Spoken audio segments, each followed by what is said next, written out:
जीवाश्म के निशानों को एक साथ जोड़कर वैज्ञानिक यह बता रहे हैं कि हमारे प्राचीन रिश्तेदार कैसे थे, वे कैसे संबंधित थे और उन्होंने विभिन्न परिदृश्यों और चुनौतीपूर्ण जलवायु में जीवन के लिए कैसे अनुकूलन किया, और वे खाना कैसे खाते थे।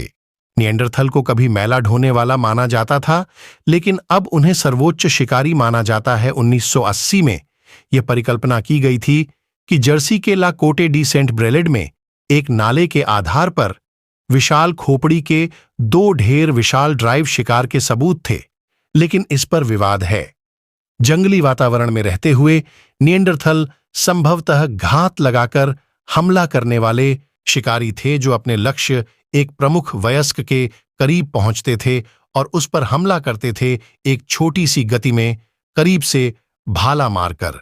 छोटे या घायल जानवरों का शिकार जाल, प्रक्षेप या पीछा करके किया गया होगा। कुछ साइटें इस बात के प्रमाण दिखाती हैं कि निएंडरथल ने बड़े अंधाधुंध शिकार में जानवरों के पूरे झुंड को मार डाला और फिर सावधानीपूर्वक चयन किया कि किन शवों को संसाधित करना है। फिर भी वे विभिन्न प्रकार के आवासों के अनुकूल ढलने में सक्षम थे। ऐसा प्रतीत होता है कि उन्होंने मुख्य रूप से वही खाया है जो उनके आसपास प्रचुर मात्रा में था। स्टेपी निवास समुदाय लगभग पूरी तरह से बड़े शिकार के मांस पर निर्भर थे। जंगल में रहने वाले समुदाय इसका सेवन करते थे।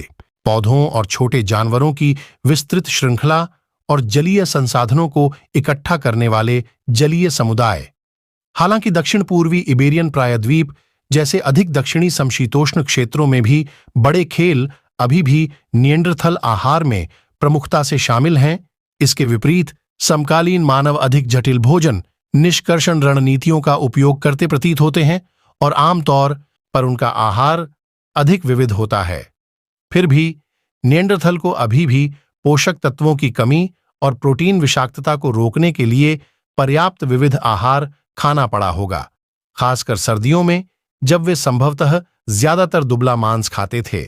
अन्य आवश्यक पोषक तत्वों की उच्च सामग्री वाला कोई भी भोजन जो दुबले मांस द्वारा प्रदान नहीं किया जाता है, उनके आहार का महत्वपूर्ण घटक होता, जैसे वसा युक्त मस्तिष्क, कार्बोहाइड्रेट युक्त और प्रचुर भूमिगत भंडारण अंग या आधुनिक इनुइट की तरह शाकाहारी शिकार वस्तुओं के पेट की सामग्री। मांस के लिए ऐसा प्रतीत होता है कि वे मुख्य रूप से खुर वाले स्तनधारियों को खाते थे, अर्थात लाल हिरण और बारहसिंगा, क्योंकि ये दोनों सबसे प्रचुर मात्रा में पाए जाने वाले खेल थे।